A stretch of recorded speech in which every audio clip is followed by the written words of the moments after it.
This is Proxy Countdown. Welcome to the big show for the week of February 23, 2026, alongside my tag team partner, Matt Mascardi.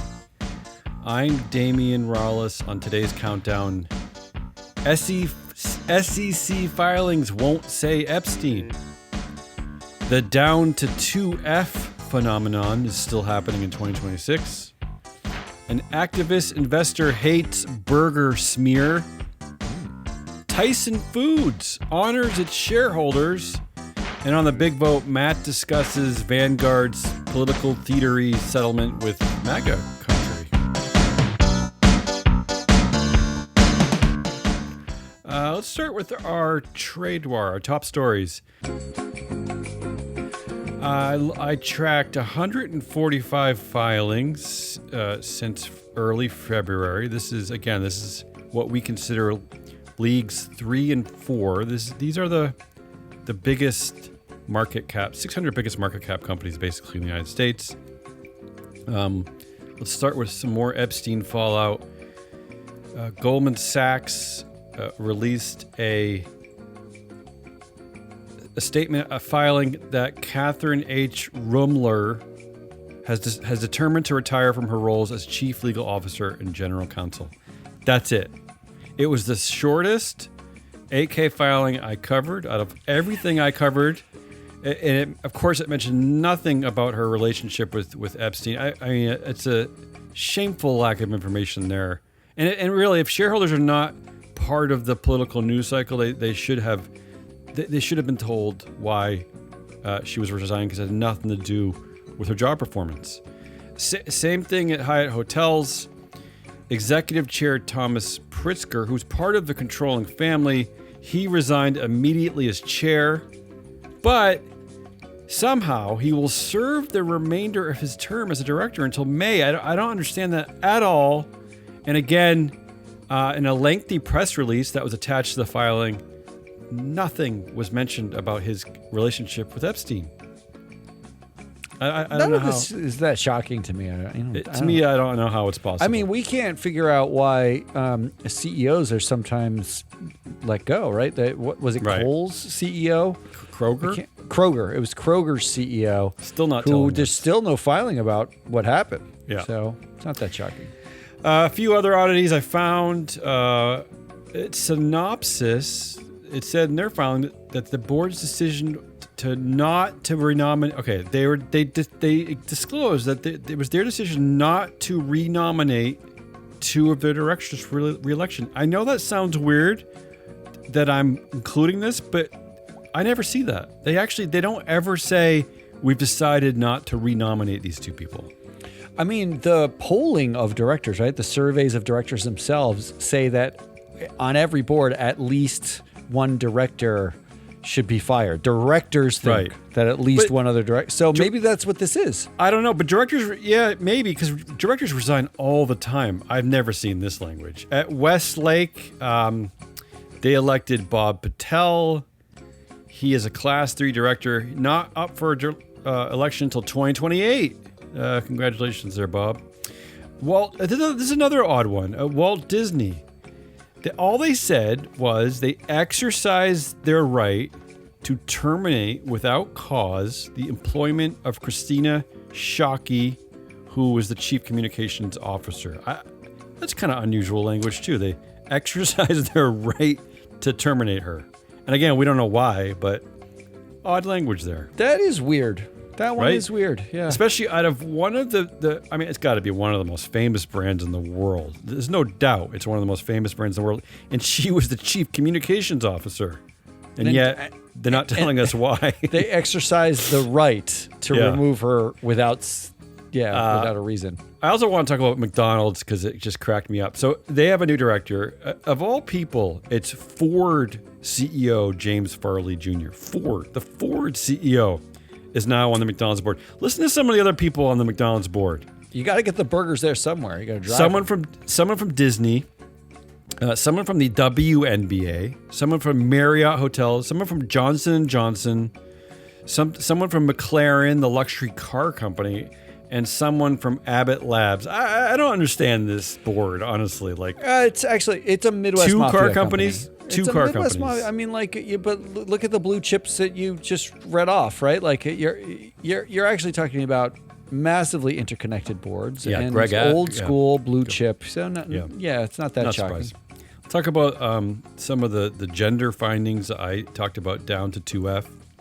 This is the phenomenon that we've seen since the second Trump administrations, where women are being let go or they're resigning and they're just not replacing them. This happened 5 times. That's a lot just in a few weeks. Carolyn Dorsett at Biogen, Lori Thompson at the Travelers Companies, Jessica Mega at Danaher Corporation, Kathleen Widmer at Texas Roadhouse, and finally Mary Schmidt-Campbell at Unity Software. And some of these are pretty big boards. Danaher, 12 board members. Biogen, 10 board members. Just down to 2. Can't find any out. But I will, a silver lining here, at Biogen, a female chair resigned, Carolyn Dorsett, and actually they elected another female on the board, Maria Freer, to serve as chair. Look, I know this is crazy to celebrate this, but you don't even see a lot of transitions, female to female board chair transition. Even that is true. incredibly unique. It's really, really rare. Other than that, the stats remain the same. Last time I reported on this, 25% of new appointments were women, and it's the same figure, 26%. We're at 26%. So it's ticking down from prior years. And then finally, let's cover some of the stupid money stories. A $21 million golden hello at Charter Communications. CEO Lisa Su at Advanced Micro Devices gets a special equity award worth up to $150 million. Again, that's just for doing her job. At Public Storage, the new CEO gets a $10 million promotion bonus. The new CFO gets a $3 million golden hello. And how about this one? The retiring CEO gets a $400,000 monthly consulting award until April of 2027. Oh, that's nice. I always wonder what they have to do for those consulting awards, because they never lay that out. Like, what is that consulting award? They're not doing anything. It's just their way of getting money. Constellation Brands, their new CEO is getting a $33 million Golden Hello Equity Award. And I will add that this is another trend we've been following. The director, Nicholas Fink, he's the new CEO. So they plucked someone from their board. That is big, to become CEO. At Workday, they appointed their co-founder to be CEO, and he's getting a $135 million equity award to go along with that. Well, the co-founder also was on the board, right? Was the executive chair. Yes, he was executive chair. And so they didn't have to look that hard. What is the point of a nomination committee in finding a CEO if they literally just look at the other board members and say, your turn? I can't tell you how many times the CEO steps down and the nomination committee announces that they're going to begin their succession, okay, you should have been ready for this. It needs to be much higher on an investor agenda to ask what the nomination process is, because they clearly are giving like some sort of rote answer, but there is no process when you end up on just hire the next board member or find the old founder. That's not a process. And then finally, this is something I've started to track this year, is that we're seeing a lot of situations like at Coca-Cola and Target where the CEO steps down but moves over to executive chair. And then their pay packages are basically the same. So at Coca-Cola, COO Enrique Braun has been promoted to CEO. The former CEO, James Quincy, will become executive chair. They're both basically getting the same amount. $1.5 million salary for the new CEO. Quincy still gets $1.2 million, the same target bonus. And James Quincy will still be able to use the company jet for business and reasonable personal use. Oh, well, that's a nice perk, right? So everyone and same thing at Target. Brian Cornell's pay is basically the same as the new CEO, Michael Fidelki, except he's getting only $6 million in annual equity as compared to Fidelky's $12 million in annual equity.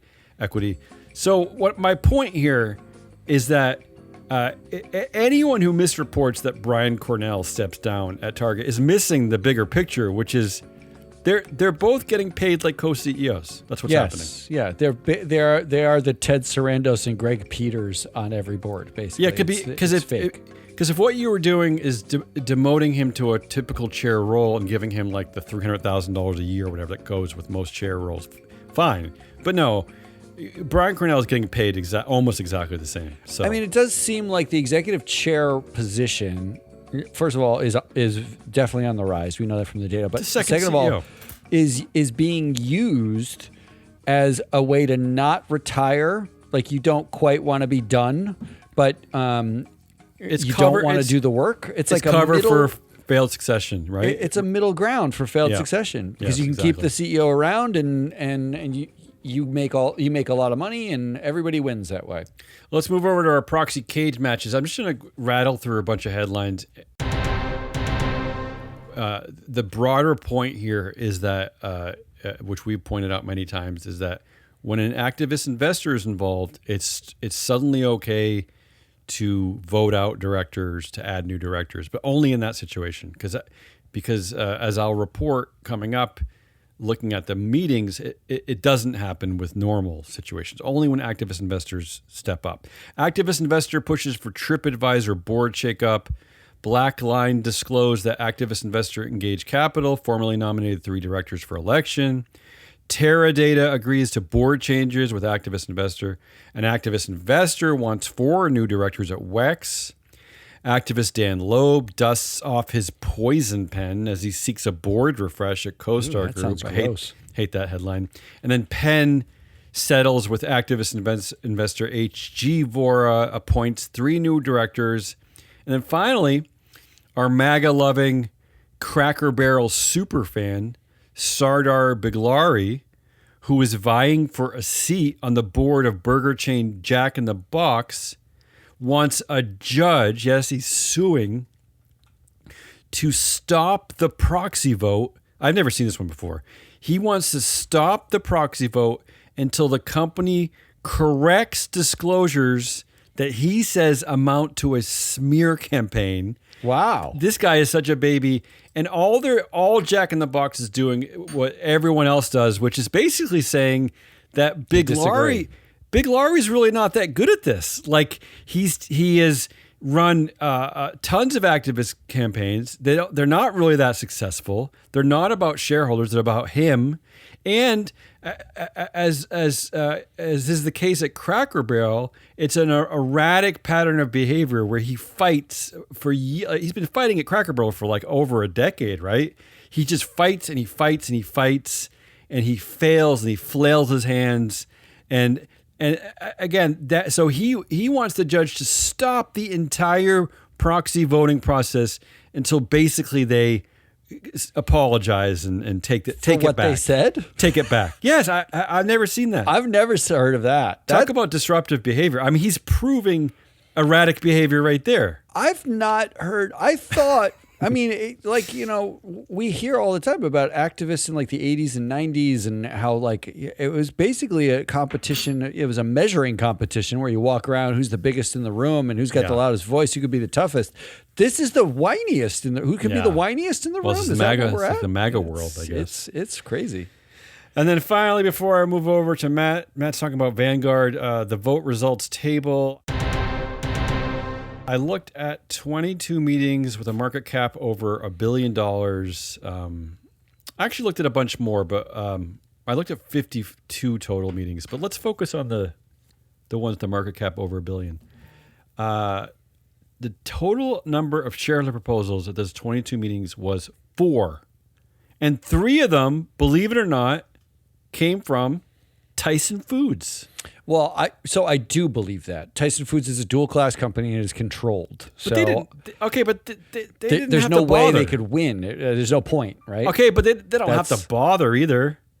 Okay, well, but why not? Why not just let them through?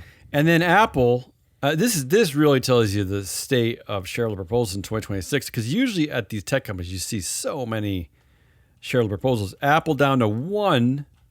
A beautiful China entanglement audit. I love those. How dare you talk to China? That sounds like a national that got 1% public support. 1% support. Is that a national policy public center or whatever? If it's anti someone without white skin or someone without a penis or whatever, yes, it's usually the National Legal Policy Center. They should be proud of themselves. And then broaden that a bit. I actually looked at 52 total meetings. I looked at all caps. Again, the same 4. It's still those 4 proposals. There were none there in those other 30 companies I looked at. So it's a dire state. Pay, only 3 pay votes, even over 20%. Nothing really to talk about here. They're in the low 20%. The only thing interesting since the beginning of February was there was a merger, a special meeting at Exact Sciences. The merger got 99.6% yes. But the compensation related to the merger got 67% no. So I'm just surprised that they were paying attention. I mean, and really all it was, which I agree that they should say no to this, was that the NEOs, including CEO Kevin Conroy, would get massive just cash payments if the merger went through. The CEO, Kevin Conroy, was due to get $10 million and a bunch of other stuff. But I'm just, it's amazing when they decide to pay attention. That's all. That's all I'm trying to say. Is that amazing? I don't know. I'll just move on. The directors, nothing. I now record the average director yes vote. It's routinely like 97, 98, 99% average director support. I think I found one at the 22 large cap companies where a director got above 20%, and that was Mary Mader at J&J Snack Foods, whose classified board system is so stupid that only one director was up for election every year. No, it was just her. That's it. So I don't even know what I don't know if they're mad at her. I don't know if they're mad at the board. I don't know what shareholders think over there. But and then finally, let me end on this. We had another at a small cap company. We had another dumb attendance vote. Amy Abraham at Energy Services of America. She got 48% no because of attendance, right? That's the one. Okay, good. And then I looked at, there's about 10 big, large cap companies coming up next week. Companies like Warner Music, which is in the news, Sonos, Nordson. And I will tell you that out of all Fair Isaac, I will tell you that there are 0 shareholder proposals at all of those meetings coming up. Before I talk about Vanguard, I will tell you this. I looked into Nordson. I was going to look through all of them for some quirks, and I'm starting to look for what's in the fine print of a lot of these proxies. And at Nordson, I found one thing which is actually worth pegging for future proxies. The annual compensation that directors get is more than it's generally triple inflation. Like really? As in the increases in pay for directors. But Nordson was a special case because the every director basically gets a cash retainer, and it went from $90,000 to $100,000, and they get a grant, an equity grant that went from $165,000 to $190,000. That's for every single director on the board. But this year, the board chair was the only other director to get a roll cash retainer increase. It went from $100,000 to $115,000. So now, can you guess the multiple the board chair gets from, let's say, the compensation committee, the governance and sustainability committee? No, I can't. Go ahead.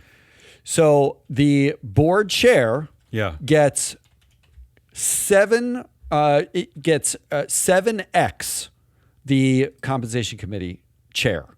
The board chair gets $115,000 extra for being board chair, and the compensation committee gets $15,000 for being the compensation chair. Interesting. The audit chair gets $20,000, so it's still 5x the audit chair. That is a massive increase. So when you look at the total payout, everybody on the board gets roughly $300,000-ish dollars, except for the board chair who got $481,000. It's Victor Ritchie Jr., who got almost $500,000 simply for being the chair of the company, which is worth noting. But this guy's been on the board for 16 years too. Definitely a way to keep making bank quietly. Yeah, good point. All right, that's all I got. I'll throw you to you. What am I talking about? I am talking about Vanguard. I don't know if you saw the headline. The headline was Vanguard settles case claiming it tried to kill the coal industry. Yeah. We talked about this on our Business Pants, our other podcast. Would have been wonderful if they'd killed the coal industry.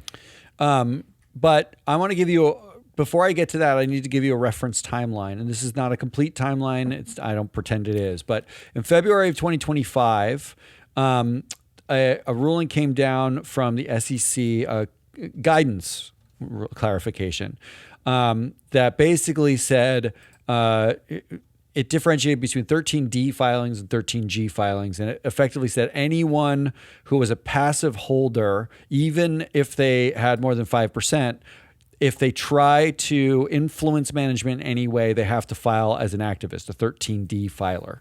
And they said that includes recommending the issuer remove its staggered board, switch to majority voting, or condition their support of any director on something that they want. So effectively, if you go into an engagement, you say, hey, we want to see this, or we're going to start voting against directors, you might be actually called an activist. That was the clarification from the SEC. That was February 2025. August 2025. Texas allows shareholder proposals, but only for investors with 3% or more shares. September 2025. The SEC tries to force mandatory arbitration on investors. Companies can actually now adopt mandatory arbitration provisions, forcing investors out of lawsuits and this works for IPOs in particular. October 2025, SEC Chair Paul Atkins suggested there should be no shareholder proposals. And then coincidentally, in November of 2025, the SEC decided that they don't have the time to look at shareholder proposals. So they're getting their wish. Yeah. They actually said because of the gaslight was because of the government shutdown, they're too busy to reply to no action requests and offer blanket immunity to companies on no action requests for the most part. Shutdown's over, but yeah, go ahead. December 2020. Well, that notwithstanding, the data actually shows that they are responding to no action requests at roughly the rate they're coming in. Yeah. Particularly focused on John Chevedden. Use AI like everyone else. December 2025, Trump issues his executive order. Right. That targets proxy advisory services. It basically threatens a whole host of things. We talked about it here. We talked about it with Ann Lipton and Mike Levin on our crossover pod. But if investors collude, if they're calling it fraud, they're saying that if you buy proxy advice and do anything that looks like following the proxy advice, they can say you're in league with everybody else who bought proxy advice, right? Like it's a little nuts. But they basically said the only way that you can avoid this is to vote with management. If you vote against management, then they're going to think you might be colluding. Yeah, this is the Trump way, right? He threatens, and there's actually a term called taco. Trump always chickens out. So there's actually a precedent that if you fight back against these threats, you're probably going to win. So you don't have to listen to these threats. That is correct. I should say prior to all of this, back in 2023, I believe, Texas passed a law declaring that ESG discriminates against fossil fuel. Using any ESG data, or these big asset managers were discriminating against fossil fuel, they created a blacklist and they put that law into action. A set of data points is discriminating? No, there's none. They just picked the companies they said were discriminating and put them on a list. Right. Well, that law in February 5th, so just 3 weeks ago, that law was struck down by the courts, which leads us to First Amendment, Yesterday's because the news. First Amendment, right? Violated the First Because Amendment. the First Amendment, correct. That's all. You didn't have to read very far in the Bill of Rights. You could just stop right there. You just had to go to the first one. You didn't The have first to one, go number one. Yeah, it wasn't that. Yeah, And it's it wasn't an easy that far. one. It's actually it's an just easy like one one. paragraph. Yeah. It's not even that many words. Then there's the headline this week: Vanguard settles case claiming it tried to kill the coal industry. Okay, and the key thing there is settled because they could have. First of all, they could have used the precedents from Texas. Second of all, they could have used the precedents of Taco. They could have fought back. They gave up. There's no way they would have lost if they had fought back, in fact, because as the judge ruled in Texas, this is purely First Amendment rights, and an investor can do, the investment stewardship team is capable of assessing all the data and making its own decisions. Let's be clear. Vanguard does not vote against management. When you look at the history of Vanguard true. voting, Yeah. it almost uniformly votes with management already. So to say like they everybody were else, but yes, to say they were yes. discriminating against anybody is pretty bizarre. Well, because discriminating against non-management. I mean, yeah, they're discriminating against everybody who isn't management. That's correct. they But don't- here, yeah, go ahead. here are the terms of the settlement, and I'm just going to rip through these. The first term is they will offer a proxy voting choice, a pass-through vote that is vote only with management's recommendation. They have to offer that. They have to make that available to 50% of their clients or more by 2027.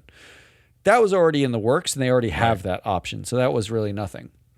The second one, Vanguard will not advocate to any portfolio company that it takes any particular course or of conduct to reduce carbon emissions. Effectively, they're saying they cannot talk to a company about reducing its emissions. They can't advocate a position. They can't suggest it. They can't sneeze and say reduce emissions. They can't do anything. Like it all.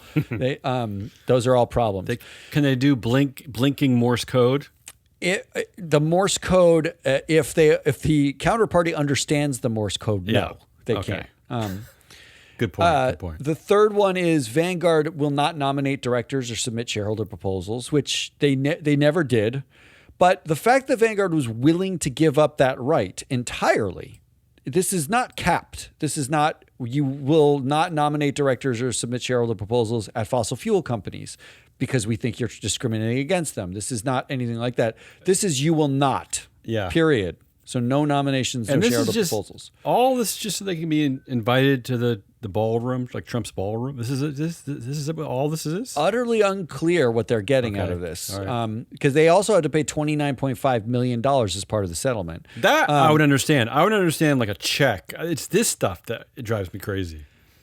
But then it gets a little bit worse because Vanguard will also now they're no longer allowed to solicit or participate in soliciting proxies, meaning they can't file exempt solicitations. Sure. They're not allowed to, publicly advocate a position in any kind of way. They're not allowed to urge someone else. They're to vote their allowed proxies. to. They're allowed to shut up.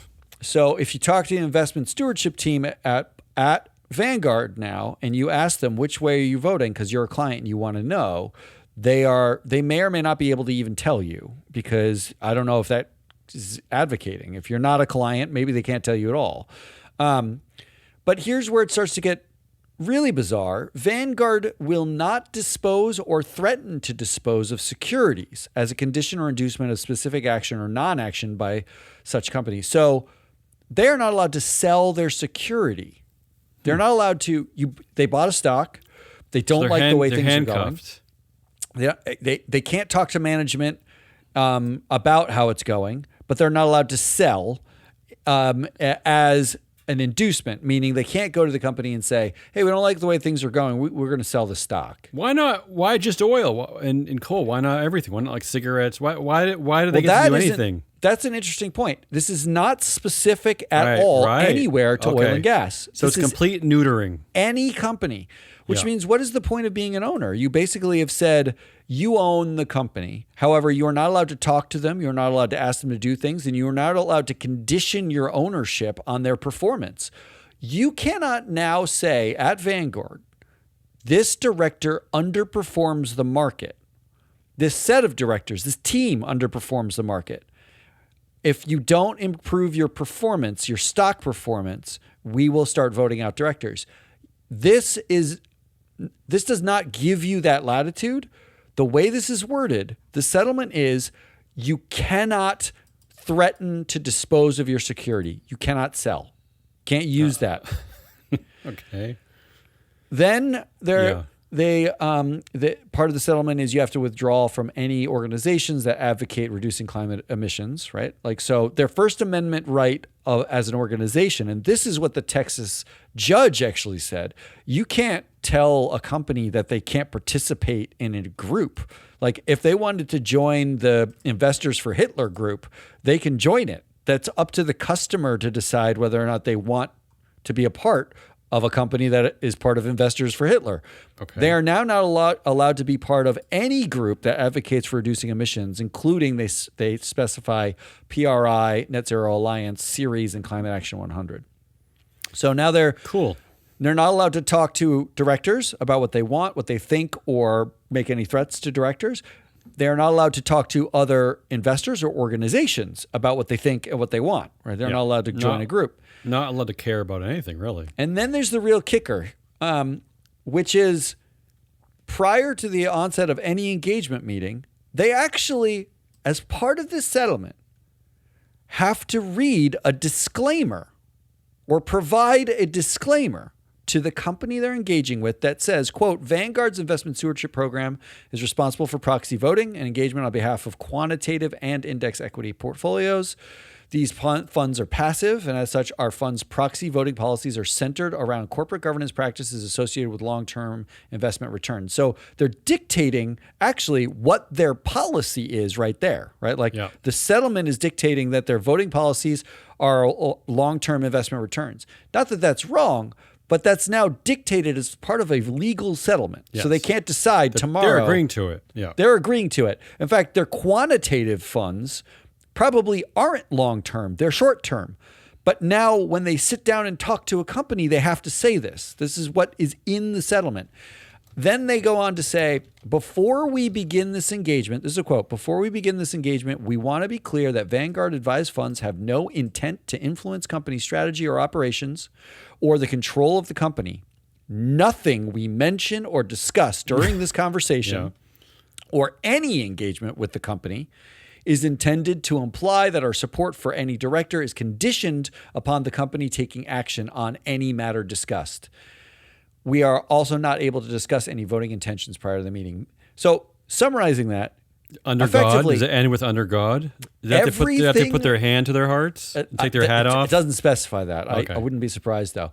But anything that you say in a meeting nothing we mention or discuss in this conversation or any conversation with the company is meant to imply that we are upset and might vote against a director in any way.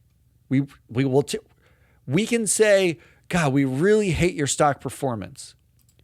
I'm not saying that because I'm going to vote against you. I'm not saying that because I'm going to vote against the company. I'm not saying that I'm not allowed to sell the company. I'm not allowed to talk to organization, the Organization for Improved Shareholder Returns. I'm not part of them. Basically, they've said everything we say is pointless in this meeting. Yeah, is what they've signed off on. We're pointless. They self-neutered themselves. And then they ended by saying we will also give all these attorneys general documents, communication documents, non-privileged documents. That was the creepy part of it. I didn't understand. Yeah. Yeah, we're going to give up all the documents of communications we had with anybody who you don't like. Why are they like the red states compiling a list of people who were sympathetic to the climate crisis, or what are they doing? They're definitely going to use it to find some reason to sue any of the nonprofits with small budgets out of existence, crazy. Right?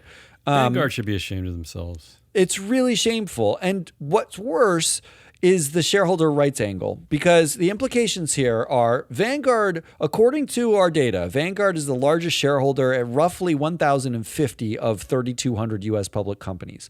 1/3 of the U.S. market, Vanguard is the largest shareholder.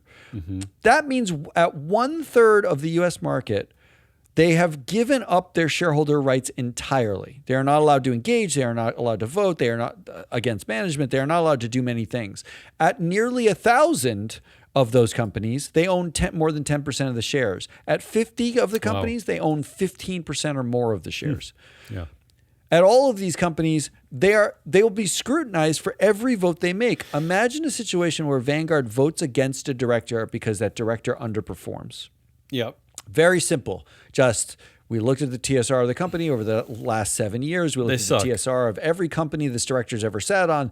Yep. They're in the bottom quartile. Everywhere this person goes, we're going to vote against this director. Imagine a situation in which a board pays the CEO the highest amount for the bottom quartile performance. Yeah. Yeah, go ahead. Vanguard will be scrutinized if they vote against a director.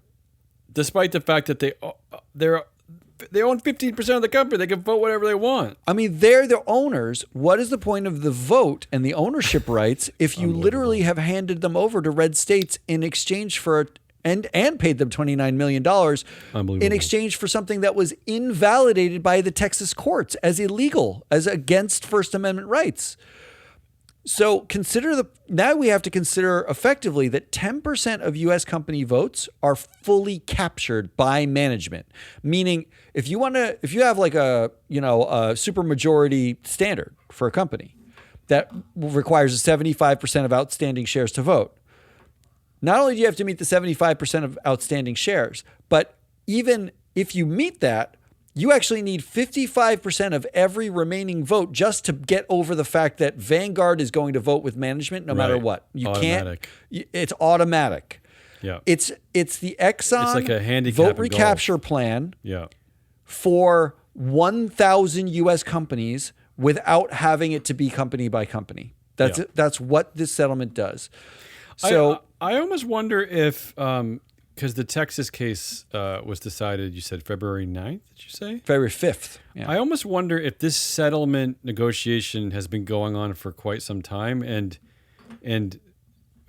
when the ruling came down in Texas, Vanguard was like, "Oh, it's too late. I don't care. We just don't care." Like, because they could have changed course. I mean, it must take a while to negotiate these settlements, right? I mean, I don't know the answer to that, actually. I don't know if it's like a couple of days. Correct. I don't know if it's months. No, I'm sure it takes a while. But what I'm really super curious about, which we'll never know because that's the state of these industries that we exist in, I would love to know what happened inside Vanguard on February 3rd or whatever when that ruling in Texas happened. I would love to know the discussions of like, well, what do we do now? We could change course. We can get out of this. Like, why? Why do they keep going with this? Well, this is pure speculation because I'm not inside of Vanguard. But here is my immediate thought. What Vanguard said was not about the ruling at all. And when that ruling came down, they were indifferent to it for a very specific reason. What they agreed to, everything they agreed to here, they thought these are already things that we do. Most of these settlements, there are some reporting requirements or there's some things that you don't do, but the vast majority of the things that by the time you get to a settlement, you've already implemented. Mm-hmm. So what I'm saying is everything that Vanguard agreed to, the likelihood that they were ever going to contravene it was near zero before they agreed to it. It was already part of their process. They don't file shareholder proposals or nominate directors. They don't file exempt solicitations. They don't care about PRI or net zero. They were already pulled out of them, right? They already pulled out of all those. That's the more important part of this, right? They don't already care about a lot of this stuff. They had no plans to sell the securities. They're an index house for the most part, so they don't have plans to sell those securities. And they're perfectly content with their passive ownership. They're content to be passive owners. In fact, they don't plan to have many engagement meetings because everyone's moving to AI proxy voting to begin with. We don't really need much of a stewardship team. They have already a small stewardship team and they never vote against management. So what's the difference if we just agree to not vote against management when we already don't vote against management? Well, I'll tell you what, who should be suing this agreement, and Vanguard, whoever, are the remaining shareholders. Because if they're neutering themselves and saying that they're full on and passive ownership, why should they have the right to affect the vote at all? Well, if you are a pension That's fund, not because it's not passive if you're voting for management. That's not a passive move. It's still a decision. That's a decision. There's always an active decision. The You can't passive avoid move the is decision. to cede your vote. If you are a pension fund anywhere in the world and you have assets with Vanguard in an index fund of Vanguards, right, of any kind, effectively, Vanguard has potentially violated its fiduciary duty to you with this settlement. I can't believe this. It is honestly. effectively said we are no longer going to do anything with our shareholder right. Now, the SEC, Brad Daly at the SEC had a speech where he suggested that your fiduciary duty might be not voting. Not voting might be in alignment with your fiduciary duty. Well, that's better than voting for management. But if any investor actually agrees with that, they're out of their minds. Like, then you might as well gamble. Why are you buying stocks? Right. Because the only thing that separates a stock from buying a over under bet on the Eagles to go to the Super Bowl is your voting right. That's it. That's the thing that separates you. So I would expect actually there are going to be a number of pension-driven lawsuits for any pension fund where Vanguard is a administrator and you have assets in an index fund that Vanguard controls. I expect a slew of lawsuits saying this agreement, while it's fine for Texas, if you're in Texas, this violates my fiduciary obligations and my rights as an investor where I am. I would hope, yeah. All right. And this doesn't cover, this only applies in Texas or only applies to oil and gas or only applies for this year. Yeah. This is a blanket statement that they're making. A pretty sweeping statement. Yeah. Yeah, that's all I got. That's enough. That's the proxy countdown for the week of February 23rd, 2026. Join us next week when we jump back into the alternative democracy pool, what's left of it. I mean, forever on the lookout for shareholder shenanigans, dopey directors, scandalous CEO pay ratios, and wayward band-aids. Yeah. What is with the band-aids?